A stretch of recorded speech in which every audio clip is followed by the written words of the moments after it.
Assalomu alaykum va rahmatullohi va barakatuh.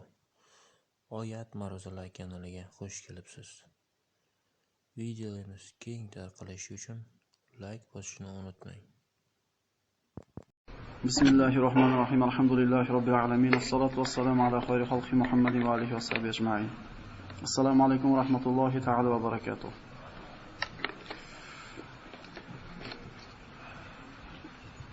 Xayrul kalami kalamulloh va xayru hadi Rasulilloh sallallohu alayhi vasallam.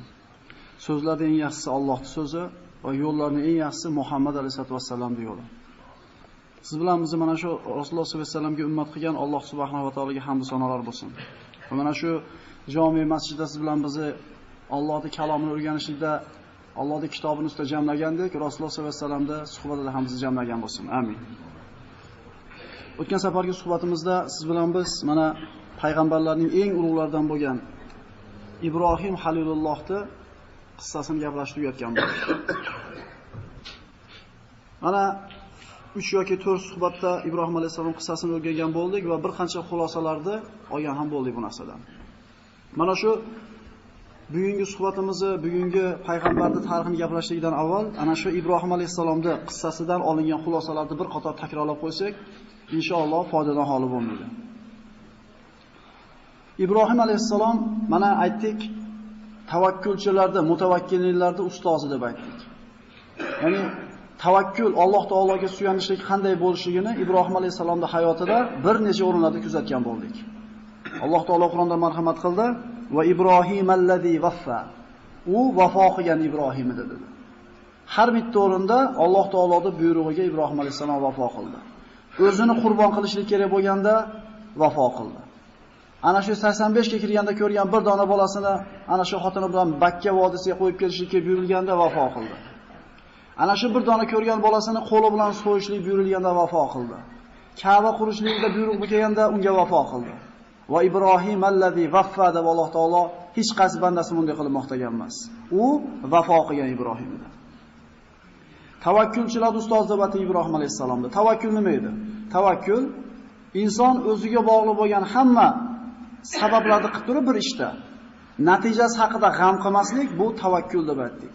Ibrohim alayhisalom ana shu da'vat qildi qavmini 16-17 yoshida o'tga uloqtiramiz deb ana shu deli palaxmonni cho'mchiga o'tkazib otadigan paytda hasbunalloh dedi. Ya'ni bizning hisobimiz Allohning qo'lida, naqadar ulug' zot Parvardigorimiz. Allohga suyanamiz dedi.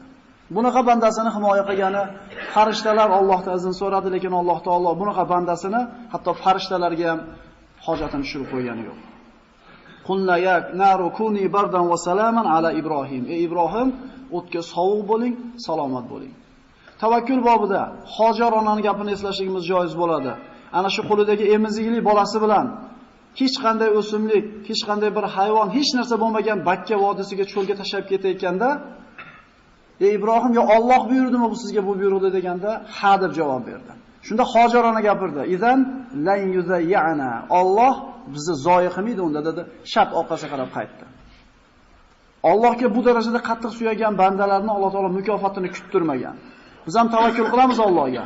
Lekin bizni tavakkulimiz ularnikiga qolmasligi uchun shekilli biz so'rayotgan yoki bir orzu qilayotgan narsalarga yetishimiz uchun uzoq muddat talab qilyapti. Demak, insonda Alloh bilan bo'lgan tavakkuli qanchalik kuchli bo'lar ekan, so'ragan narsasi ham, talab qilgan narsasi ham, paloq so'ragan narsasi ham Alloh taolo shartta berar ekan. Ibrohim alayhisalomning qissasidan shunday bir xulosa olamizki, mana Robbi arini kayfa tuhil mauta. Parvardigoro ko'rsatgin menga o'liklarni qanday tiriltirasan dedi. Ya'ni u kishini Allohning payg'ambari edi. Alloh taoloning tiriltiruvchi, o'ldiruvchi ekanligida shubhasi yo'q edi. Lekin qalbi xotirjam bo'lishligi uchun so'rayapti. Avalam tu'min deb Alloh so'radi. Parvardigor o'liklarni qanday qilib tiriltirasan deganda Alloh taolo so'radi. Iymon keltirmaysanmi? Ya'ni ishonmaysanmi? Yo'q dedi Ibrohim alayhisalom. Bala valakin la tatma'inna qalbi. Ha, ishonaman, iymon keltiraman, lekin qalbim xotirjam bo'lishi uchun dedi. Bu degani birodarlar, har bitta mu'min Allohni tanitadigan darajadagi ilmga o'rganishlikka farz hisoblanadi. Allohning birligini, borligini, qudratini tanitadigan darajadagi ilm o'rganishlik har bitta erkak ayolga farz. uni u yog'idagi olimlik darajasi farzi kifoya. Shunday emasmi? O'shuning uchun Rasululloh sollallohu alayhi vasallam marhamat qildi. Talabul ilmi farizatun ala kulli muslimin va muslimatin. Ilm o'rganishlik har bitta muslim va muslimaga farz deyildi. Ya'ni ota-bobomiz namoz o'qigani uchun biz namoz o'qib, ota-bobomiz Allohni bitta degani uchun bitta demaylik. Bu taqlidiy e'tiqodda taqlid qilib bo'lmaydi. Har bitta odamning o'zining e'tiqodi qalbida mustahkam bo'lishi kerak bo'ladi. Arzimagan shabada uni burib olmasligi kerak. Shu o'rinda shu savolidan maqsad mana ulamolar aytishadi, mana Alloh taolo ko'rsatdi deydi, shu 4 qushni olib maydaladi dedi, bir-biriga go'sht suvagini aralashtirdi dedi, keyin chaqirdi dedi. Shu o'rinda ikkita ilm haqida gap ketdi. Ilmul yaqin va aynal yaqin degan ilm bor deydi ulamolar tomonidan. Ilmul yaqin kishi bir narsaga qattiq ishonadigan bo'lsa, ko'rmasa ham. Bu ilmul yaqin. Qattiq ishonishligi, hech shak shubhasi yo'q. Umar ibn al-Hattob roziyallohu anhu aytadi, agar menga deydi. Ya'ni o'zini iymonini ta'riflab aytadiki, agar menga shu ro'paramda osmon yorilib, bir tomonda jannat, bir tomonda do'zaxni ko'rsatib qo'yilsa ham, iymonim bundan oshiq ziyoda bo'lmaydi dedi. Ya'ni ko'rmasam ham, ko'rgandan ko'ra yaxshiroq nima qilaman? Ishonaman dedi. Bu ilmul yaqin. Endi Ibrohim alayhisalomda bu ilmul yaqin bor edi, uni aynal yaqinga aylantirmoqchi bo'ldi. Aynal yaqin ana shu narsani ko'rgandan keyin iymon qanaqa bo'ladi? Ya'ni butun yer ahli bir tomonga o'tib turib, u narsani yo'q degan chog'ida ham siz ko'rib kelganligingiz uchun nima deysiz? Bor deysiz. Qalbingizga zarracha shubha kirmaydi. Demak, ilmul yaqin ko'rmasdan turib ko'rganda ishonishlik, aynal yaqin ko'rgandan keyingi ishonishlik. Demak, har bitta odam iymonini ilmul yaqin bo'lsa, aynal yaqin qilishlikka harakat qilishlik kerak ekan. Ko'rgandagi ishonadi. Chunki bizni har qancha urinmaylik Ibrohim alayhisalomchalik iymon bo'lmaydi bizda. Lekin shu kishi aytayapti, qalbim xotirjam bo'lsin, bir ko'rsatib qo'y, qudratingni deyapti.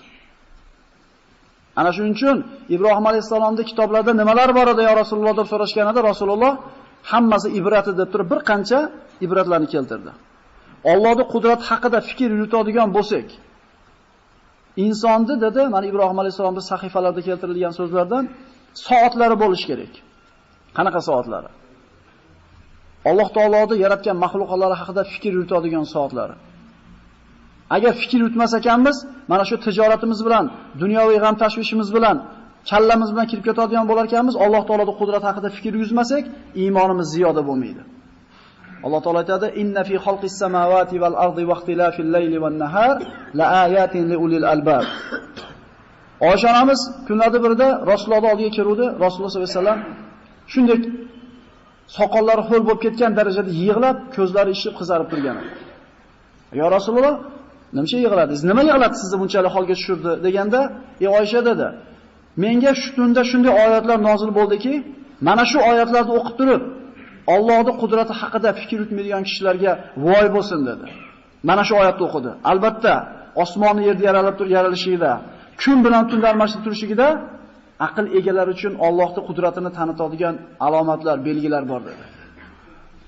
O'sha daryodan oqib o'tayotgan suvimizga qaraganda jinday fikr qilib qo'yaylik, ozgina. Ko'p emas, ozgina. Ko'p aqlimizni isrof qilmaylik. Chunki ehtiyot qilishimiz kerak biz dunyo tijorati uchun bu narsani. Ozgina fikr qilaylik ichishlikdan burun. O'sha olmani yeyishlikdan bo'lib turib, burun fikr qilaylik-da. Uni rangini, ta'mini, shaklini, hidini bir xil yerdan chiqadi o'sha onoram yoki anjiram. Lekin nimaga shakli ham, mazasi ham, ta'mi ham, rangi ham har xil. Mana shu narsalar haqida fikr yuritadigan bo'lsa, inson Parvardigorning qudratini ozgina mulohazasida bo'lsa, iymoniga iymon qo'shiladi. Ibrohim alayhisolamning sahifalaridan muhosaba degan ibodat odamlar esdan chiqarib qo'yildi deyildi. Bu Ibrohim alayhisolamning sahifalaridagi narsalardan. Rasululloh aytib beryapti hadislarida. Inson o'zini o'zi hisob-kitob qilib turish kerak. Hasiba anfusakum qabla an tuhasabu va zinu amalakum qabla an tuzana alaykum. Hazrat Umar aytgan bu gapni, o'zingizlarni hisob-kitob qilinglar. Sizlarni hisob-kitob qilgunlariga qadar. Amallaringizlarni o'lchab turinglar, amallaringizlarni o'lchagunlariga qadar. Bir olimda aytdik, ana shu javonining ustiga bitta chinini qo'yib, har kuni kechki payt kelib, o'zini gunohlarini sanab, bittadan mayda toshlar tashab qo'yar ekan. Bugun 10 ta bo'ldi, 20 ta bo'ldi. Shuna qilib sanab yurib, tashagan ekan, bitta tushib ketdi. Olib qarasa chini to'libdi. juda oz fursatda chinini to'ldirib qo'yganligidan qo'rqib, o'tirib yig'ilib o'tirganda Alloh jonini oladi. Mana shu muhosaba esimizdan chiqmasin. Va Ibrohim alayhisalomning sahifalarida mana eng chiroyli aytilgan so'zlardan bittasi bu munojot degan ibodat edi. Agar esingizda bo'lsa, hayolingizdan ko'tarilmagan bo'lsa, o'tgan safar shu vazifa qilib berilgan. Nima edi u? Alloh taolo bilan gaplashishlik, ovoz chiqarib dardingizni aytishlik, hojatingizni so'zlashligingiz, dardlaringizni aytishligingiz, problemalarni Allohga tashlashlik.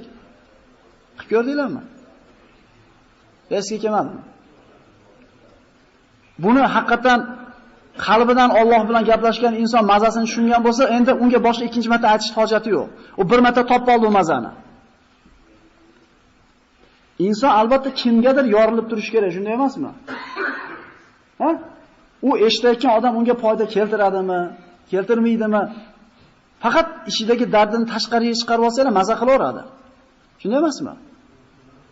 Endi u sizni dardingizni eshitganda ham bitta dardni aytadigan odam bor. Sizni sirdoshingiz ham bitta sirdoshi bor. Unga aytsangiz dardingiz ochiladi, aybingiz ochiladi. Allohga aytsangiz, Alloh yaxshi ko'radi. Mushkulingizni oson qiladi, aybingizni yopadi. Munojot degani Alloh taoloni ko'rib turgandek gaplashlik Alloh taolo bilan. Bu narsani har kunimiz nima deydi, hech bo'lmaganda bir marta shu narsani o'tkazib turishimiz kerak. Juda ko'pchilik ibodatni bu ibodatni, munojot degan ibodatni esdan chiqarib qo'yganmiz. Ibrohim alayhisalomning darsidan qissa xulosalarni gapiradigan bo'lsak, o'zi 1 soat vaqt ketadi. Mana endi Alloh qodir qilgancha qisqaroq qilib gaplashgan bo'ldik. Bugun ana shu Ibrohim alayhisalomning hayotlik davrida sodir bo'lgan boshqa bir payg'ambarning hayoti, Lut alayhisalom qissasini gaplashgan bo'lamiz, inshaalloh.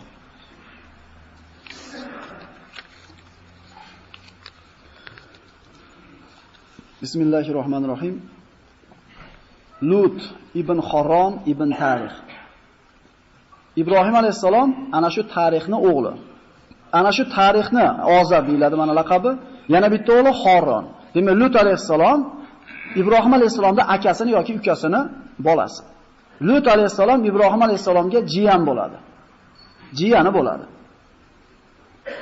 Ibrohim alayhisalom mana amakisi bo'ladigan bo'lsa, Lut alayhisalomning yoshlik paytida otasi Xoron vafot qiladi va ana shu bobosi Ozarni Tarix uyida katta bo'ladi. Ibrohim alayhisalomni Lut alayhisalom qattiq yaxshi ko'radi. Ibrohim alayhisalomda ana shu 16-17 yoshlar paytida o'tga uloqtirganlarida kuymasdan chiqqandan keyin hech kim iymon keltirmadi, Lutdan boshqa. Fa amana lahu Lut va qala inni muhajirun ila robbi innahu huval azizul hakim. Unga bas Lut iymon keltirdi.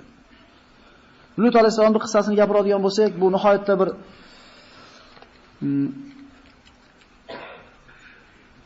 insonlar nihoyatda bir xushyor bo'ladigan bir ishki, bu narsani dunyo miqyosida ko'payib ketayotganligini televizorlardan, radiolardan ko'rib turibmiz. Bu jinsiy buzuqlik. Ayollarni qo'yib, erkaklarga qarashligi. Shuzuzuz jinsiy. Mana shu narsa bir avj olib ketyapti. Mana g'arb mamlakatlariga qaraydigan bo'lsak, televizorga qaraydigan bo'lsak, bir kino suratida kirib kelyapti, hazil toifasida kirib kelyapti. Bir paytlar bu narsa haqida gapirilsa, odamlar og'zini chaqib yuboradi hazil qilganligidan. Lekin zamonlar o'tishi bilan televizorlarga chiqyapti, kulib qo'yishlikdan boshqani yaramay qoldik. Shunday emasmi? Bu qanday razil, qanday iflos ish ekanligini Lut alayhisalomning qissasini gaplashganimizdan keyin bundan bahobar bo'lamiz inshaalloh. Ibrohim alayhisalom Misrdan Falastinga hijrat qilgan paytda Lut alayhisalomni yer yuzida buzuqchilikning cho'qqisiga chiqqan Sadum qavmiga, Al-Mu'tafika degan qavmga yuboradi. Sadum mana hozirgi kunda O'lik dengizga yaqin bo'lgan bir hovuzning oldida yashardi. Sadum qavmi. Sadum qavmi tijorat karvonlari o'tadigan katta bir yo'l ustida joylashgan bo'ladi. Shuning uchun hamma tijorat karvonlari ana shu shaharga deylik ozuqa jamlab olishlik uchun, suv olishlik uchun kirar edi-da, ular quttau turuq deyiladi, haromiya, haromxo'rlik, yo'l to'sarlik bilan tirikchilik qilishar edi. Ularni ana shu qariyasiga, qishlog'iga kirgan har bitta karvonda 10dan 1 molini zulman tortib olishar edi. Sadum qavmida birorta mu'min bo'lgan emas. Biror kishi mu'min bo'lgan emas. Alloh taolo mana ana shu Sadum qavmini vayron qilgan 3 ta farishtaning tili bilan Qur'onda bizga zikr qilib aytadiki, astagfirullah fa akhrajna man kana fiha minal mu'minin fama wajadna fiha ghayra baytin minal muslimin. Ana shu qishloqdan deydi farishtalar Qur'onda aytayapti. Mu'minlardan borini chiqarib yubordik deydi, balo kelishigidan burun. Endi u qishloqda bir dona musulmon uyidan boshqa musulmon uy topmadi deydi. Qavmda Lut va unga iymon keltirgan 2 ta qizidan boshqa birorta musulmon bo'lgan emas. Hatto ayoli kofira bo'lgan. Hatto ayoli kofira bo'lgan. Fisq fujur bobida hali hech kim yer yuzida qilmagan gunohni boshlashgan edi. Bu livod deyiladi mana. Bachavoz deyil, har xil atlari bor, lekin ma'nosi bitta. Ayollarni qo'yib Alloh taolo pokiza qilib yaratib bergan ayollarni qo'yib, erkaklarga aloqa qilishligi. Valutan iz qala liqaumihi atatuna al-fahishata ma sabaqakum biha min ahadin min al-alamin. Lut o'zini qavmiga aytdi, vaqtiki shunday dedi, axir sizlardan burun birorta bir kishi dunyoda qilmagan fahshni qilasizlarmi? A innakum la ta'tuna ar-rijala shahwatan min dunin nisa bal antum qaumun musrifun. Axir sizlarga Alloh yaratgan ayollarni qo'yib, erkaklarga qaraysizlarmi? Albatta sizlar isrofgar qavm bo'ldinglar. Mana Sadum qavmi jinsiy buzuqlikni g'ayri oddiy yo'lini boshlashgan edi. Ash-shuzuz. Ash-shuzuz degani lug'atda g'ayri tabiiy degani, nenormallik degani. To'g'ri bo'lmagan yo'li deyiladi. Ana shu taraqqiyotni, madaniyatni yoki bo'lmasam zamonaviylikni belgisi ekan ba'zi shu bir peshqadamlikni da'vo qilayotgan o'lkalarda, yer shunaqa bir burchaklarida bu kishini ixtiyori, nima deb qo'yamiz? Inson haq-huquqlari degan da'vo bilan xolasa erkakka yotsin, xolasa ayolga ayol uylansin. Bu qonunlashtirib qo'yilyapti ba'zi bir kufr mamlakatlarida. Ya'ni ana shu ishni qilayotgan razil iflos insonlar aytadiki, bu tabiiy deydi. Bizning qonlarimizda bor deydi. Bu narsa o'zimizning qonimizda, genlarimizda bo'lgandan keyin bizda ayb nima? Biz shuna bo'lib yaralgan bo'lsak deb turib, nauzubillah Allohga tuhmat qilayotgan bo'lib qoladi. O'chirib qo'yib beringlar bunaqa qo'ysanglar. Bu ochiq kufr, ochiq zalolat. Bu Alloh taologa tuhmat qilishlik nauzubillah. Agar bu narsa erkakka erkak yotishligi insonning tabiatida, qonida, genlarida bo'lsa, Sadum qavmidan burungilar ham shuning bilan shug'ullangan bo'lish kerak edi. Alloh taolo Qur'onda aytayapti, sizlardan burun biror kishi qilmagan ishni qilasizlarmi deyapti. Ya'ni bu hozirgi kunda nima deydi? Qora narsani ham chiroyli qilib reklama qilib qog'ozga o'rasa, haqqa o'xshab o'tib ketyapti. Haq narsani qog'ozga o'rab yomon qilib o'tkazib olinyapti. Demak, bu narsani ham chiroyli bir doktorlarning gaplari bilan, statistika bilan, har xil yo'llari bilan fosiq bo'lgan odamlar bu tabiiy narsa deb singdirayotgan paytda musulmon odam aniq bilsinki, bu ifloslik, bu razillik ana shu qavm boshlagan ish. Insonda tabiati bu narsa bo'lgan emas. O'chirib qo'yingchi, qo'ymay bo'ldi.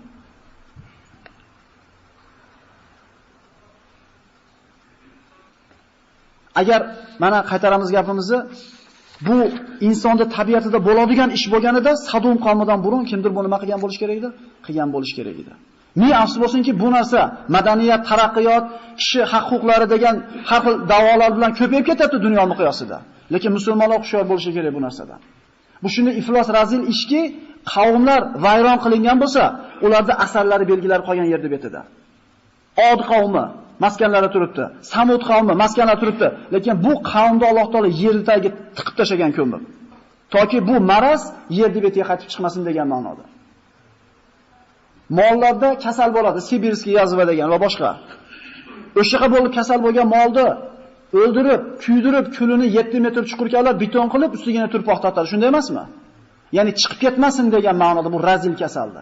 Bularni ham Alloh taolo yer tagiga shunday yapishtirib tashadi. Yerni betda belgisi ham qolmadi ularda.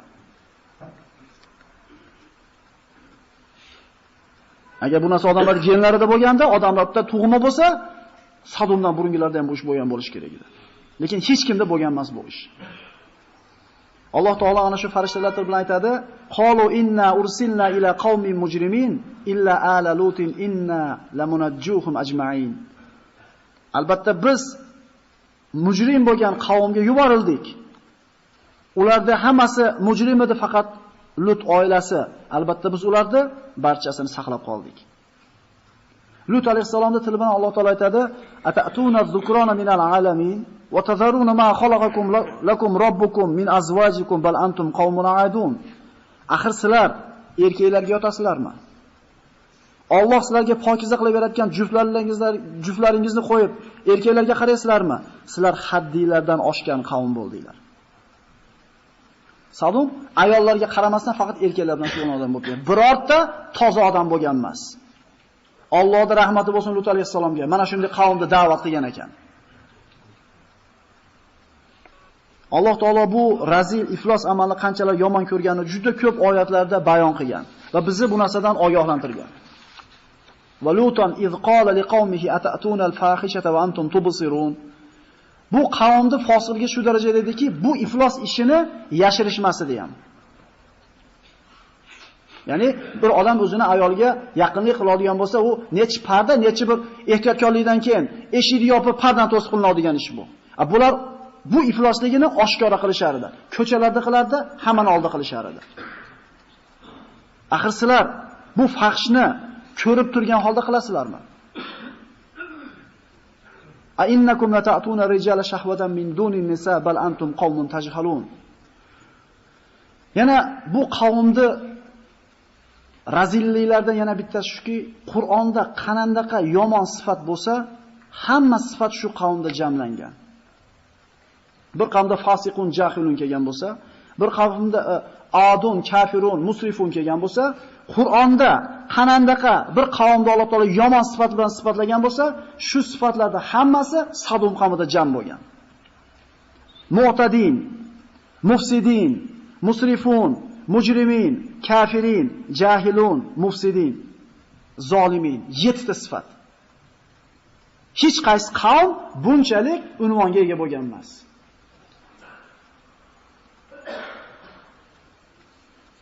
ولوطا إذ قال لقومه إنكم لتأتون الفاحشة ما سبقكم بها من أحد من العالمين أئنكم لتأتون الرجال وتقطعون السبيل وتأتون في نادكم المنكر. Mana ularni fahshlar aytdik, hech kim qilmagan gunohni qilishdi. Ana shu jamarik, jumruk 10dan birini tortib olishlik ularga kasb bo'lib qolgan edi va ularda nodiylarida munkar bo'lardi. Nodiy degani ana shu jamlanib to'planib o'tirishligida juda ko'p xunuk, iflos ishlar bo'lardi. Shundan bittasi to'planib o'tirgan majlislarida yerda ovoz chiqarib ovoz bilan chiqarishar edi va kulishar edi. Hayo degan sifat qolmagan edi. Hayo umuman qolmagan bu qavmda.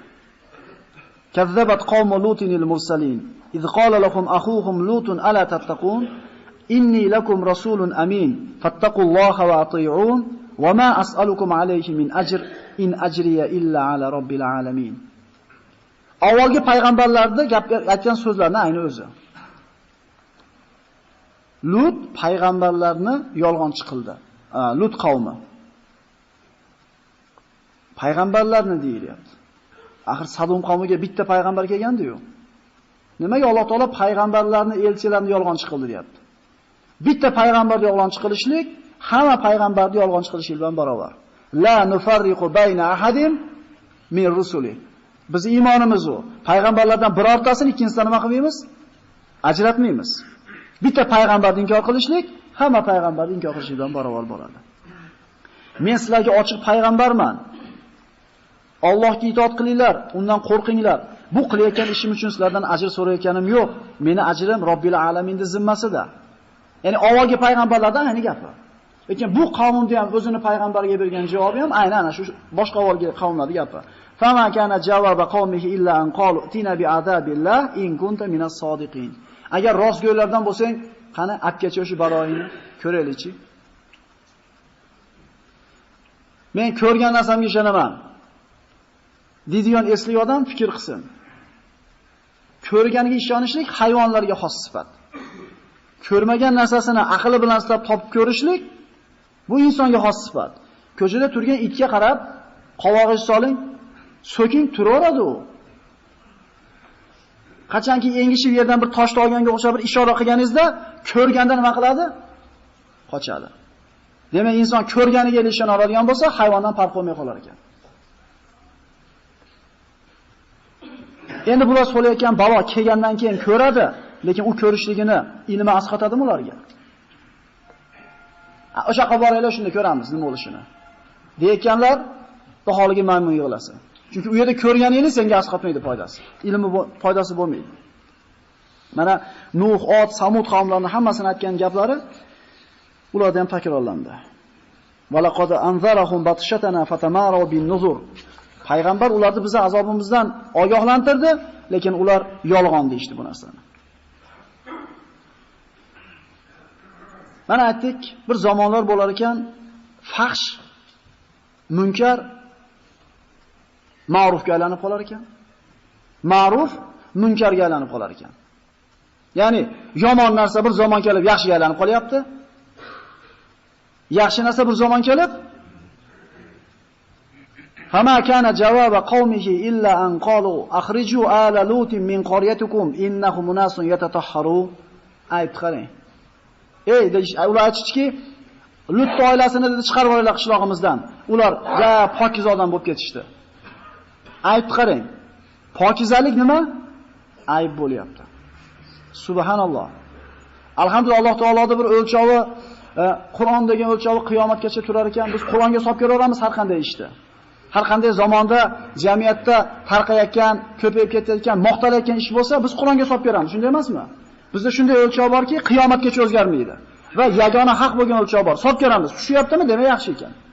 Odamlar yomon desa ham. Endi hamma yaxshi deyaptimi? Zo'r bo'lyaptimi? Qur'onga solib ko'ramiz. Tushmayaptimi? Noto'g'ri o'ramiz biz. U zamonga borib, pokizalik aybga aylanib qolyapti. Ya'ni o'zlarini iflosliklarini ko'rishib qolyapti. Qachon? Ichida shu ishni qilmayotgan odamni ko'rgan paytda. Ya'ni hamma safarga chiqqan bo'lsa, bir xil oq ko'ylak kiyib, 5 kun 6 kunda oq ko'ylaklar nima bo'ladi? Kir bo'ladi. Hech kim oq ko'ylak kirogani bir-biriga bilmaydi, chunki hammaniki bir xil bo'lib qolgan. Endi bitta odam chamadonidan yangi ko'ylak olib kiygan paytda qolganlarning ko'ylagini kirligi bilinib qoladi. Ya'ni majlisda hamma ichadigan, qing'ir qiyshiq so'kinadigan odamlar o'tirsa, oddiy hol u. To'g'rimi? So'kinish oddiy narsa. Endi bitta so'kinmagan odam kirib qolsa ichiga, gapini telib gapiradigan, odob egasi kirib qoladigan bo'lsa, narigilarda aybi ko'rinib qoladi. Bular aytayapti, bizni iflosligimizni bu bildirib qo'yapti. Bu pokiza insonlar chiqarib yuboringlar bularni deyapti. Boshqa oyatda va ma kana javoba qawmihi illa an qalu akhrijuhum min qaryatikum innahum unasun yatatahharun. Ayb pokizalik. Sadum qavmida Lut alayhisalomga ana shu ikkita qizidan boshqa hech kim iymon keltirmagan edi. Bunaqa pokiz odamlarda bo'lishini ham xohlashmadi. Lut alayhisalom mana shuni iflos qavmni da'vat qilishida to'xtamadi. Shafqatli bo'ldi, birodarlar. Mana shuni iflos odamlarga ham yumshoqlik bilan, halimligi bilan da'vat qildi. Qululahu qawlan layyina dedi Alloh taolo. Musa va Harun alayhimussalomni Fir'avnning oldiga borib turib, unga chiroyli so'z, yumshoq so'zni so'zlaylar demadimi? Yer yuzidagi o'sha paytdagi eng zo'r ikkita odam, Musa va Harunni o'sha paytdagi eng razil, iflos bo'lgan Fir'avnning oldiga borib turib, yumshoq gapiringlar bandalarim deyapti. Shuning uchun birodarlar, akamizga, ukamizga, oshnamizga nasihat qilib dinni gapirmoqchi bo'lsak, so'zlarni nima qilamiz ekan? Yumshog'ini istang, chunki siz bu gapni gapirib undan pul so'rayotganingiz yo'q. Allohdan ajr so'rayapsiz. Allohning roziligini o'ylab gapiryapsizmi? Ko'tarasiz ana shu sassiq gapini.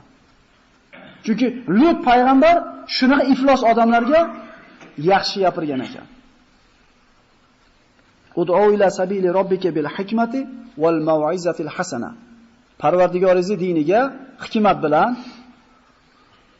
orqa oldini o'ylab, oqibatini haqida fikr yuritib va chiroyli mau'iza bilan da'vat qiling dedi. Agar qila olmasangiz, qilmay qo'ying shu da'vatni. Chunki siz qosh qo'yaman deb ko'z chiqarib qo'ymang. Boshqa birov gapiraman deganda narigini ko'yini sinib, qaytib eshitmaydigan qilib qo'ymang uni qalbini. Indamay turing kamida, buzmay turing qura olmasangiz. Men aytib olay, keyin nima bo'lsa bo'lsin yeyib ketmaydi akalar. Bu ana shu da'vatdagi yumshoqlik degan so'zga ishora. Qavm Lut alayhisalomning da'vatini eshitishni xohlamagandan keyin aytishdiki, qalu la in lam tantahiya lutu latakunanna minal mukhrajin. Ey Lut, agar sen bu da'vatingni to'xtatmasang, seni yurtimizdan chiqarib solamiz. Qala inni li amalikum la minal qallin. Ya'ni Lut alayhisalom shunda duo qildi Alloh taologa. Ya'ni uydan chiqib odamlarga gapirishlikka yo'lni yo'q qilib qo'ygandan keyin uydan chiqmasdan Allohga ibodat qilishdan boshqa chora topa olmay qoldi. Nimaga uydan chiqa olmay qoldi? Lut alayhisalom Sadomga kelgan deydi. Musofir edi. Qarindosh urug'i, aka-ukasi, urug'-churug'i, qabilasi yo'q edi uni himoya qiladigan. O'shuning uchun musofir kelganda bo'lganligidan javob qaytarishlikka orqasida himoyachisi bo'lmaganligiga hech narsa deya olmadi. Demak, bir inson orqasida himoyachisi bo'lsa, uni paddeshga qiladigan odami bo'lsa dunyoda o'zida ham, u odamdan nima bo'lar ekan? Ko'chsi tog' bo'lar ekan. O'shuning uchun ulamolar aytadi, Lut alayhisalomdan keyin kelgan hamma payg'ambarlar albatta bir kuchli urug', katta qabila yoki bir ulug' oilalardan chiqdi. Toki ana shu payg'ambarlikning da'vosi bilan chiqqan paytda birovlar unga ozor bermasin, urug'idan cho'chiganidan. Tushunali bo'ldimi? Orqasida paddeshkasi bo'lgan ularda. To'g'ri kelgan odam kelib payg'ambar alayhisalomga ham Abu Tolib tirik paytida ozor bera olmagani Quraysh. Shunday emasmi? Lut alayhisalomdan keyin kelgan hamma payg'ambarda paddeshkasi bo'lgan orqasida. Qala robbinsurni alal qawmil mufsidin. Parvardigor endi payg'ambarlarning duosi ijobat, o'zini qavmini duoibat qildi. Mana shu fosid bo'lgan qavm ustidan meni g'olib qilgin, menga yordam bergin dedi. Alloh taolo bu payg'ambarning duosini ijobat qildi.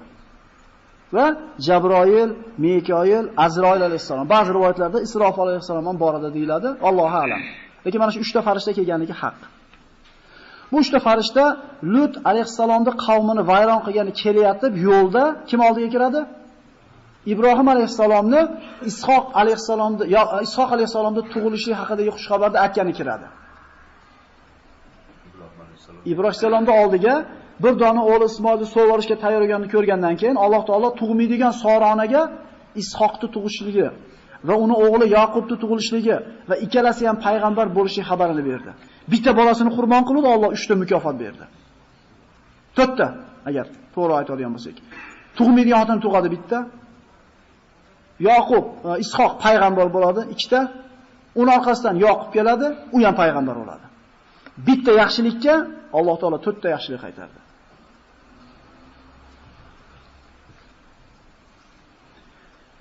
Ibrohim alayhisalom ularni uyga olib kelib, uchala farishtani ulardan so'radi. Astagfirullah, qala fama khatbukum ayyuhal mursalun. Qalu inna ursilna ila qaumin mujrimin linursila alayhim hijaratan min tin musawwamatan 'inda rabbika lil musrifin. Ya'ni nima ish bilan kelyapsizlar, ey elchilar?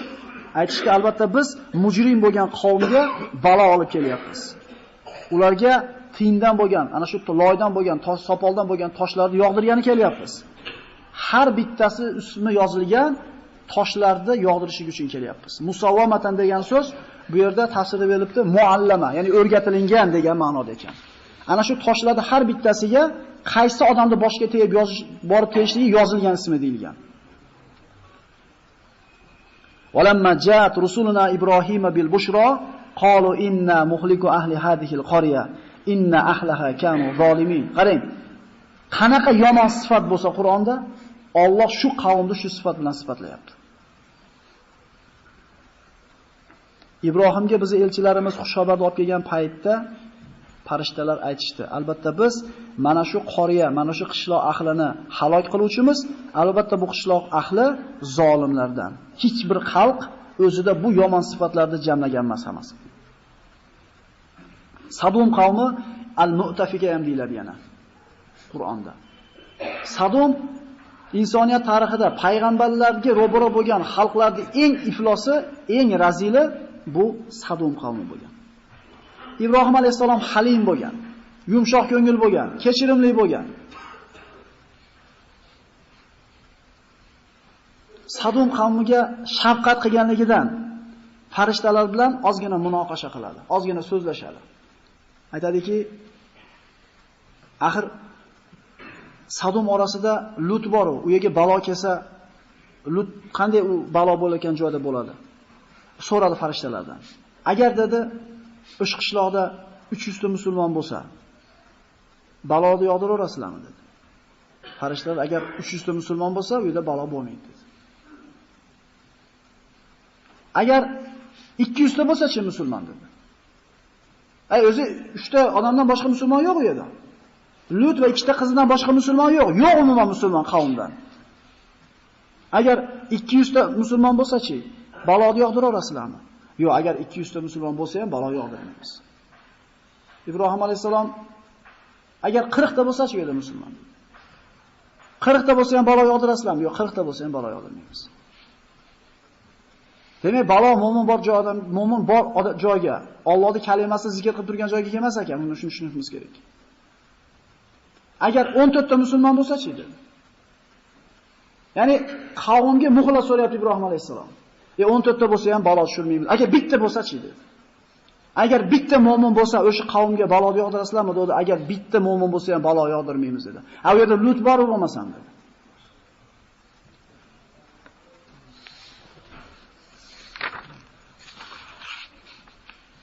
قالوا إنا مخلق أهل هذه القرية إن أهلها كانوا ظالمين قال إن فيها لوطا قالوا نحن أعلم بمن فيها لننجينه وأهله إلا امرأته كانت من الغابرين. Alloh Qur'onda mana shu munoqasha, mana shu diskussiyani zikr qilib aytadi. Farishtalar aytishdi, albatta biz mana shu qishloq ahlini halok qilamiz, albatta bu qishloq ahli zolimlardandir. Ibrohim aytdi, axir u yerda Lut bor-ku. Ular aytdilar, albatta biz u yerda kim borligini bilamiz. Uni va oilasini biz qutqaramiz, faqat ayoli badbaxtlardan bo'ladi. Ya'ni biz u qishloqni vayron qilayotgan paytimizda u yerda Lut va ana shu ikki mo'mina qizi bo'lmaydi u yerda deyildi. Falamma zahaba ana Ibrohima raw va ja'athu al-bushra yujadiluna fi qawmi Lut. Ibrohim alayhisalom mana qo'rqib ketdi farishtalarga. Nimaga qo'rqdi?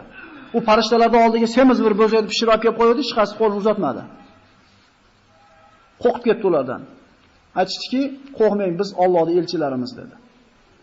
Mana shu Ibrohim alayhisalom mehmondo'stligi, mayda ishlarda ham Allohni eslatishligi. Yelar desa, biz hadiya sifatida, sadaqa sifatida yemaymiz deydi farishtalar. Biz haqqini to'lab yashaymiz dedi. Bo'pti dedi Ibrohim, haqqini to'laylar dedi. Haqqi nima dedi? Yeganda bismillah deysizlar, yeb bo'lganda alhamdulillah deysizlar dedi. Shunda subhanalloh, Alloh sizni bekarga haqiqatan haq ekansiz do'st bo'lishlikka. Mana shunday oddiy ishlarda ham Allohni eslatyapsiz deydi. Inna Ibrohima la halimun awwahum munib. Ibrohim alayhisalom o'ziga zulm qilganlarga ham yaxshilik ko'rsatadigan kishi edi. Lutga qancha ozor berishiga qaramasdan, u qavmga yana shafqat qilib, ularga muxlis so'rayaptiki, go'yoki bir insofga kelib qolishar, ozgina to'xtatib turinglar. Ana shu fosiq qavmga shafqat qilyapti. Farishtalar u kishiga rad javob berib aytdiki, "Ya Ibrohim, a'ridan hada innahu qad jaa amru robbik va innahum la'atihim azabu ghayru madud." Ya'ni bu munoqashani, bu savol-javob to'xtating. Parvardigoringiz hukmi aytilindi. Endi bu orqaga qaytmaydigan balo keladi bularga deyildi. Alloh taolo farishtalarni ana shu qavmga balo yuborishligidan burun ogohlantirgan bo'ladi. Ana shu Lut o'zini qavmini fosiqligiga, fosidligiga, mujrimligiga guvohlik bermagunicha baloni boshlamanglar. Sadom qavmiga oxirgi imtihon keldi. Oxirgi imkoniyat keldi. Mana shu 3 ta farishta rasa bir kelishgan yosh chiroyli yigitlar suratida, odam suratida Sadom qavmiga qarab kelishdi. Alloh taoloning taqdiri Lut alayhisolamning qizlaridan bittasi suv olgani ana shu qishloqning tashqarisiga chiqqan bo'ladi. Chiqib, haligi yigitlarni ko'radida, yugurib oldiga boradi. Kimsizlar? To'xtanglar desa, mehmonmiz deydi. To'xtab turinglar shu yerda dedi-da, Lut alayhisolamni chaqirib keladi. Ya'ni qizlarini ham ana shu fisq bo'lmasligiga bo'lgan qirsini qaraylik. Lut alayhisolam kelib, kimsizlar dedi. Ular aytishdi, qishlog'inglarga mehmonmiz dedi. Shu mehmonmiz degan so'zi Lut alayhissalomni qaytib ketinglar orqanglarga deyishdan to'sdi. Chunki mehmonni qaytarib bo'lmaydi. Lut ularga bu qishloqqa kirmanglar, bu qishloqdagilar fosiq, iflos, yer yuzida bo'ladigan rasvo odam yo'q demoqchi edi, lekin mehmonmiz degan so'zi og'zini bog'lab qo'ydi. Endi qishloqqa qarab yetalab kelishni boshladi-da, har kelayotgan orqasiga qarab turib, shoyat endi qaytish yorsa deb turib, mehmonlar dedi. Bu qavmdagi iflosroq, fosiqroq xalqi yo'q-da deb ozgina yurdi. Yana to'xtab turib, bunaqa iflos xalqi yo'q-da. Farishtalar sanab ketyapti. 3 marta, 4 martagacha aytdi. Farishtalar nima qilishdi? Sanab ketishaverdi. Alloh taoloning buyrug'i bo'lgan edi. Guvohlikka o'zi o'tmagunicha bu qavmni vayron qilmanglar degan edi.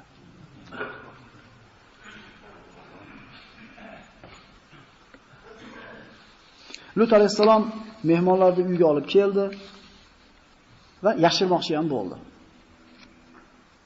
Lut alayhissalomning ayoli kofir edi. Va uydagi sirni ko'chaga olib chiqadigan ham mana shu edi. Shoshilganicha o'zini fosiq qavmiga bordi-da aytdiki, Lutning uyida sizlar hayotingizda hech ham ko'rmagan go'zal yosh yigitlar o'tiribdi dedi. Va ja'ahu qawmuhu yuhra'una ilayhi va min qablu kanu ya'maluna as-sayyi'at. Lutning qavmi uni uyiga yuhra'una, shoshilib pishilib degani, quruq qolmaylik degan maqsadda yurib keldi. Va bundan bor ham sayyiatlarni, yomon ishlarni qilishar edi. Boshqa oyatda va ja'a ahlul madinati yastabshirun. Ana shu Madina, ana shu qishloq ahli xushxabar topgan odamdaqa xursand bo'lib kelishdi Lutning uyiga deydi. Ya'ni ko'ringda qaysi darajaga yetgan fisq fujur. Lut alayhisalom ularni to'smoqchi bo'lib eshik oldiga chiqdi-da, qala haulai banati in kuntum fa'ilin. Ya'ni bu ishni qilmoqchi bo'lsanglar, ana qizlarim turibdi-ku dedi. Mana shu oyatda ba'zi noto'g'ri tafsirlar bor, shuni to'g'rilab qo'yishimiz kerak bo'ladi. Bu yerda qizlarimdan murod, qizlarim deganda Lut o'zini qizlarini ana shu zinoga taklif qildi, mehmonlarni himoya qilish uchun yoki shunga o'xshagan noto'g'ri ba'zi bir tushunchalar bor. Qizlarimdan murod bu mufassirlarning so'zi. Rasululloh sollallohu alayhi vasallamning hadisida keladi mana, har bir payg'ambar o'zini ummati uchun ota bo'ladi. Va ummatlar farzand o'rnida bo'ladi. Ya'ni qizlarim deganda ana shu o'zingizlarda qavmiylarda Sadum qavmidagi ayollar turibdi-ku, bu aloqani bunaqa ishni qilmoqchi bo'lsalar, ayollarga qarasanglar bo'lmaymi degan ma'no bor. Shuning uchun Qur'onni o'qigan paytimizda ana shu oyatni o'qisak, ana qizlarim turibdi-ku deganda Lut alayhisalom o'zini 2 dona mo'mina qizini fahshga ro'baro qildi degan tushuncha kelmasin. Bu xato. Qanday qilib payg'ambarlarni sha'nida buni gapni gapirishi mumkin? Ibn Kasirda keladi, qanday qilib payg'ambar o'zini qizini zinoga taklif qilishi mumkin? Payg'ambar bo'lmagan oddiy mo'min bu narsadan hazar qiladi. Fattaqulloha va la tughzun. Va la tughzuni fi zalfi qala ya qawmi haulai banati hunna athhar lakum alaysa minkum rajulun rashid. Ichingizda birorta to'g'ri yo'ldagi insofli odam yo'qmi? Ya'ni birorta odam yo'q. Qalu laqad alimta ma lana fi banatika min haqq va innaka la ta'lamu ma nurid. Qizlaringga bizning hojatimiz yo'qligini ham yaxshi bilasan va biz nimani ko'nglimiz kuchayotganligini ham bilib turibsan. Qala law anna li bikum quwwa aw awi ila ruknin shadid. Dedi, mana shu kuch yetmay qolganda eshikni bekitib ichkaridan to'sib turdi. Ular eshikni yorib kirishlik harakatida bo'ldi. Aytdiki, bir kuchim bo'lganda dedi, bir quvvatim bo'lganda ko'rsatib qo'yardim senlarga. Endi ruknin shadidga suyanaman dedi. Ya'ni meni suyanadigan, paddesh qiladigan odamim yo'q orqamda. Men faqat Allohga suyanaman dedi. O'shuning uchun Lut alayhisalomdan keyin payg'ambarning hammasida orqasida paddesh qiladigan urug'i bo'ldi yoki qandaydir qarindosh do'st yorlari bo'ldi. Lutga 2 qizdan boshqa hech kim iymon keltirmagan edi. Rasululloh sollallohu alayhi vasallam Lut alayhisalom haqida aytadiki, Lutni Alloh rahmat qilsin deydi. Ruknun shadidga Allohga suyandi. Suyanadigan boshqa hech kim yo'q. Subhanalloh. Bunaqa bandasi Allohga g'amini topshirib, Allohga suyanadigan bo'lsa, Alloh o'zi bilar ekan qanday qilib javob berishligini. Qavmning ichida birorta mo'min yo'q. Xuddi Ibrohim alayhisolamni o'tkazib aytganda, birorta odam qo'yilari yosh ekan demagandik. Mana shu o'rinda ham nima deyapti? Allohga suyandim deyapti. Lekin Lut alayhisalomda birorta yordamchisi yo'q edi.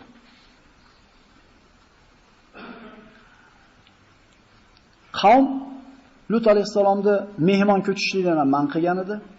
Da'vat haqida so'z ochishlikdan ham man qilgan edi. Ya'ni havosini bo'g'ib qo'ygandi biz bilan aytganda. وَجَاءَ أَهْلُ الْمَدِينَةِ يَسْتَبْشِرُونَ قَالَ إِنَّ هَؤُلَاءِ ضَيْفِي فَلَا تَفْضَحُونَ وَاتَّقُوا اللَّهَ وَلَا تُخْزُونَ قَالُوا أَوَلَمْ نَنْهَكَ عَنِ الْعَالَمِينَ. Axir biz seni qaytarmaganmidik bu narsalarda? Mehmon ham kutmaysan, da'vat ham qilmaysan demaganmidik? Shahvat ularning ko'zini ko'r qilganligi uchun haqdan uzoq bo'ldilar. Alloh taolo yer yuzida yashagan insonlardan faqat Muhammad alayhisalomning umriga qasam ichdi. Vash-shamsi va duhaha val asr was-samai zatil buruj. Osmonga, yerga, quyoshga, vaqtga Alloh taolo qasam ichgan. Lekin inson umridan faqat Muhammad alayhisalomning ismiga Alloh umriga qasam ichdi. Bu Rasulullohga ikrom va hurmat yuzasidan. La amruka innakum la fi sakratihim ya'mahun. Ey Muhammad alayhisalom, umringizga qasamki, ular mana shu o'zlarini sakaratlarida aqlini yo'qotishligida adashdi ular. Qasam ichib aytayapti Alloh taolo. Ya'ni bu qavm hech qachon iymonga kelmasligiga bir dalil bo'ladi. Alloh qasam ichib aytayapti. Bular iymon keltirmaydi. Sadum qavmi eshikni yorib uyga bosib kirmoqchi bo'lishdi.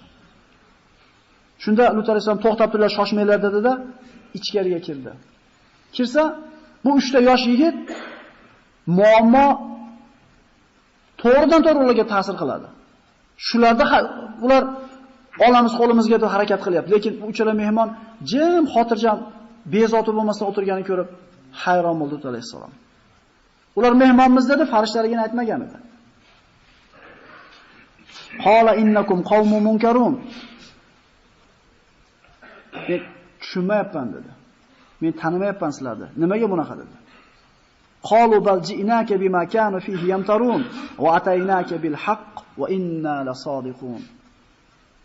Seni Lut sizni yolg'onchi qilgan narsani, ular yolg'onchi qilgan narsani ko'tarib keldik biz. Balo degandek ishonishmadimi? Biz balo olib kelganmiz. Albatta biz haqni gapiryapmiz, biz rostgo'ylardanmiz, biz farishtalarmiz dedi. Endi Sadum qavmini kuni soati bitdi. Endi bularning birortasi iymon keltirishiga muhlat yo'q. Alloh saqlasin ana shu qavmlardan bo'lib qolmaganligimizga. Chunki 900 yil qo'shni payg'ambar bo'lib bitta kalimani ayta olmayapti bir odam. Otasi payg'ambar bo'lib bolasi kalimani ayta olmayapti. Bolasi payg'ambar bo'lib otasi kalimani ayta olmayapti. Eng katta ne'mat bu iymon degan ne'mat. Qalu la takhaf va la tahzan inna munajjuka va ahlaka illa imrataka kanat minal g'obirin. Ular aytishdi: "Ey Lut, siz qo'rqmang va mahzun ham bo'lmang. Albatta biz sizni va oilangizni najotga chiqaramiz. Faqat ayolingiz badbaxtlardan" deyildi. Inna munziluna ala ahli hadhihi al-qarya rijzan minas sama bima kanu yafsiqun. Albatta bu qavm fosiq bo'lganliklari sababli osmondan ularga biz baloni yog'diramiz. Ya Lut, inna rusulu robbik lan yasilu ilayk. Ey Lut, biz Allohning elchilarimiz, sizga hargiz yomonlik qila olmaydi ular dedi. Qavm eshikni yoramiz deb turgan paytda Lut alayhisalom ularning oldiga chiqdi, qanotini bir uchi bilan bir urdi ana shu eshik tagilarida. Valaqad rawaduhu an dayfihi fatamasna ayunahum fazuqu azabi va nuzur. Uni mehmonlarini qasd qilishgan edi. Biz ularning ko'zlarini urib ko'r qildik. Azobimiz, xor qilishligimiz qanday bo'ldi? Totinglar. Ana shu eshikda turganlarning ko'zi ko'r bo'lib qolgandan keyin aytishdiki, sen bizni sehrlab qo'yding. Tong otsin, bir ish bor. Tong otsin ko'rsatamiz senga. Ko'zi ko'r bo'lganda ham tavba qilmayapti. Devorni ushlab, devorni paypaslab, devorga suyanib uylarga borishib oldi. Shundan keyin farishtalar Lut alayhisalomga aytishdiki, inna maw'idahumus subh, alaysa subhu biqarib. Ularga va'da qilingan vaqt subh. Tong otganda balo keladi. Oz qolmadimi subhga? Harakatinglarni qilinglar dedi. Fasri bi ahlika bi qit'in min al-layli wattabi' adbarahum wa la yaltafit minkum ahadun wamdu haythu tu'marun. Oilangiz bilan tunni bir qismida yo'lga chiqinglar va qavmga orqanglarni qilinglar. Sizlardan biror bir kishi orqasiga qaramasin, ko'rsatilgan tomonga qarab yursin. Va qadayna ilayhi zalikal amr anna dabir haulay maqtubun musbihin. Ana shu orqadagi qavmni tong otganda orqasi qirqilishligini biz qazo qildik dedi Alloh taolo. Ya'ni subh kirganda ular halok bo'ladi. Fanajjaynahu wa ahlihi ajma'in illa ajuzan fil ghabirin. Kampir, qarang, kampir qavmiga mana shu fahshda yordam berardi. Lut alayhisolamning sirini ko'chaga olib chiqib turar edi. Kampir. Yigit kishini baxti to'rtta bo'ladi. Keng hovlida, yaxshi markabda, yaxshi qo'shnida va solih ayolda. Alloh iymon degan banda ne'matni faqat yaxshi ko'rganiga beradi. Eri payg'ambar bo'lib turib xotini kofir bo'lib ketyapti. Inna arsalna alayhim hasiban illa ala lut najjaynahum bisahar ni'matan min indina kadhalika najzi man shakar. Tun oxirida najotga erishdilar. Lut alayhisalom o'zining ikkita qizi bilan qishloqdan uzoqlashgach subh ko'rindi. Shuruq boshlandi. Va laqad sabbahahum bukratan azabun mustaqir fazuqu azabi va nuzur. Qamar surasi. Azob qanday bo'ldi?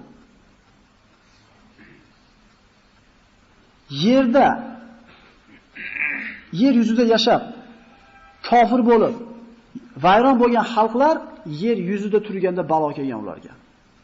Jibril alayhisalom qanotini bir uchini qishloqni tagiga tiqdi. Butun bir qishloqni osmonga ko'tardi. Hadislarda keladi. Shunday rivoyatlar bor ekanki, ana shu qishloqda itlarini hurganini, xo'rozlarni qichqirganligini tong saharda osmon ahli, farishtalar eshitishdi. Farishtalarning tasbihini qishloqdagilar eshitdi, uyg'oqlari. Mana shunday holatda har birini ustiga ularning ismi yozilgan tosh yog'di. Har birini ati yozilgan tosh yog'di. Ba'zi rivoyatlarda kelar ekan, ana shu Sadum qavmidan bo'lgan fosiqlar ba'zilari safarda bo'lgan bo'lsa, tijorat bilan birga ketgan bo'lsa, ularga aytilgan tosh ana shu turgan joyga borib urdi deyiladi. Alloh qodir. Chunki hazar qadardan saqlamaydi. Biz ehtiyotkorona ko'raveramiz, Alloh aytgani bo'laveradi baribir. Ularga balo yozilganmi? Halok bo'lish taqdir qilinganmi? Halok bo'ldi. Hammasining ustiga bittadan ism yozilgan tosh yog'di va ustiga Jibril alayhisalom bitta qichqirdi, qatib qolishdi. Falamma jaa amruna ja'alna 'alayha safilaha va amtarna 'alayhim hijaratan min sijilin mandud musawwamatan 'inda rabbikum wa ma hiya minaz zolimin biba'id. فأخذتهم الصيحة مشرقين فجعلنا عليها سافلها وامطرنا عليهم حجارة من سجيل. Mana shunday osmonda halok qilindi va yerga to'ntarib tashab qo'yildi. Ya'ni yerning betida qolishi mumkin bo'lmadi bularda. Aytdik, Od va Samud qavmlari halok bo'ldi, lekin yerning betida ularda asarlari, ularda ba'zi uydan qolgan asoratlar bor, lekin Samud qavmi asoratlari qolgani yo'q. Sadum qavmini belgilari qolgani yo'q. Va amtarna alayhim matara fanzur kayfa kana aqibatul mujrimin. Biz ularning ustiga yomg'ir yog'dirdik. Endi mujrim bo'lgan qavmning oqibati nima bo'ldi? Va amtarna alayhim mataran fasa'a matarul munzirin. Inna fi zalika laayatan wa ma kana aktharuhum mu'minin va inna robbaka lahu azizur rahim. Mana shunday fahsh qilganligi uchun Alloh taolo qanday balo yubordi va qanday holatda qoldirdi ularni. Mana shu narsada aql egalari uchun ibrat bor, lekin insonlarda ko'pi bunga ishonmaydi. Zino ko'paygan joydan baraka ketadi. Zino ko'paygan joyda o'lim ko'payadi.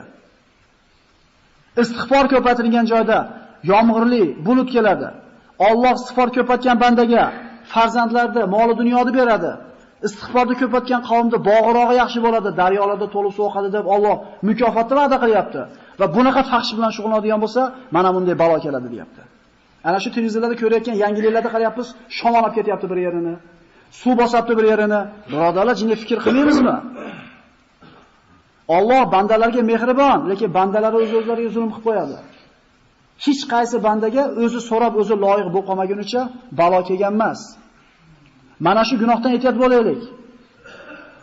Bu ommaviy suratda avj olib ketishligi mumkin emas bu. Lekin men afsus bo'lsinki, har xil ta'sirlarda ostida mana kinoni ko'rib kulib qo'yapmiz, ha, anaqa ekanda kulib qo'yapmiz. Hazar qilinmasmidi? Kattalar aytmaysizlarmi shu narsalarni? Bu to'g'rida gap kelsa odamlar og'zini chaqilib, ibros razil narsa deb yomon ko'rishardi. Hozir biz ko'rib kulib o'tiribmiz bu narsalarda. Sizlardan bir kishi munkarni ko'rsa dedi payg'ambarimiz. Man ra minkum munkaran falyughayyirhu bi yadihi. Munkar ishni ko'rsa qo'li bilan tiysin dedi. Fa in lam yastati, qo'lidan kelmasa, tili bilan tiysin. Fa in lam yastati, agar tili bilan gapirishlikka ham qurbi yetmasa, eng kamida yomon ko'rsin shu narsani deyapti. Kamaydi ekanda ko'rib o'tirmayapmizmi biz? Qalbimiz bilan ham shu narsani yomon ko'rmasak, uni orqasida bug'doyda donasichalik ham iymon bo'lmaydi deyapti Rasululloh. والمؤتفكة أهوى فغشاها ما غشا فبأي آلاء ربك تتمارى هذا نذير من النذر الأولى. O'lik dengiz mintaqasida Sadom shunday halok qilindi. Keyingi avlodlar fahshdan, Allohning azobidan ogoh bo'lishlari uchun ularni yashagan joyi belgi qilib qoldirildi baribir. Lut hovuzi deyiladi. U yerda bir tirik jonzot yashamaydi suvda. Eng katta fahsh bo'lgan, eng katta buzg'unchilik qilgan qavm, Sadom qavmini qissasi mana shu joydan hozir yetadi. Va o'zimizga kerakli xulosalarni chiqaraylik. Atrofimizni qaraylik. Alloh taoladan istig'for aytib, kechirishini so'raylik. Chunki hammamiz farzand boqyapmiz. Robbana hablana min azwajina va zurriyyatina qurrata ayun waj'alna lil muttaqina imama. Parvardigor, bizni ahli ayollarimizdan va farzandlarimizdan ko'zimizni quvonchini bergin va bizni taqvodorlarga boshliq qilgin, imom qilgin. Ko'zimizni quvonchi nimada? Mashina minganligida bo'lyaptimi? Alloh uni ko'rsatadi. Ko'zimizni quvonchi nima? Chiroyli imorat solganligidami? Unda ko'rsatadi. Ko'zimizni quvonchi nima? Hammaga ko'z-ko'z bo'lib yurganligidami? Uni ko'rsatadi. Yoki ko'zimizni quvonchi Allohni rozi qiladigan ishlar bilan bolalarimiz ovora bo'lib yurgandami? Qur'on o'qigani ko'rib ko'zimiz qunyaptimi? Agar bizning o'lchovimiz shu bo'lsa, bolalarimiz ana shunday insonlar bo'ladi. Biz kim bo'lsak, bolalarimiz o'zimizga yarasha bo'ladi. Biz kim bo'lsak, ahli ayollarimiz, xonadonimiz o'zimizga yarasha bo'ladi.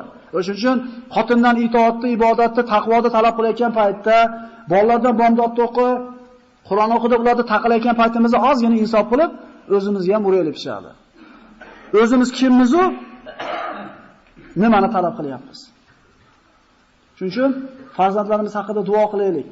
Alloh taolo mana shunday bir ma'siyatdan, fisq fujurdan o'zi saqlagan bo'lsin. Chunki Alloh taolo bermasa biz og'zimizdagi bir piyola suvimizni yuta olmaymiz. Bolalarning tarbiyasi juda og'ir narsa. Alloh taolo o'zi tavfiq bergan bo'lsin. Inshaalloh keyingi suhbatda o'tgan safar 5-10 minut oz bo'lib qoldi, shuncha ko'payib ketdi. Aytib kelib yurmaysizlar. Qissalarda eng go'zali bo'lgan Yusuf alayhisalom qissasini boshlagan bo'lamiz inshaalloh. Qur'ondagi har bitta qissa go'zal qissa. Nahnu naqussu alayka ahsanal qasas bima wahayna ilayka hadal Qur'on deydi Alloh. Mana shu Qur'onda qissalarda eng go'zallarini bayon qilamiz deydi. Mana shu oyat Yusuf alayhisalom surasida kelgan. Yusuf surasi 111 oyat. 101 oyatda Yusuf alayhisalomning qissasi tugaydi. Hamma payg'ambarlar qissalari bo'lingan, har yerda kelgan. Faqat Yusuf alayhisalomning qissasi bir boshlanadi, bir tugaydi. Boshqa yerda kelmaydi. Ulamolar aytadi, Yusuf surasini qaysi bir kishi o'qir ekan, qalbida g'ami bor, dardi bor odam, albatta bu g'ami ketadi, qalbiga sakinat, xotirjamlik keladi deydi. Inshaalloh keyingi suhbatimizda Alloh nasib qilsa, Yusuf alayhisalom qissasini o'qigan bo'lamiz. Kech qolmasdan vaqtliroq kelasizlar. Assalomu alaykum va rahmatullohi va barakatuh.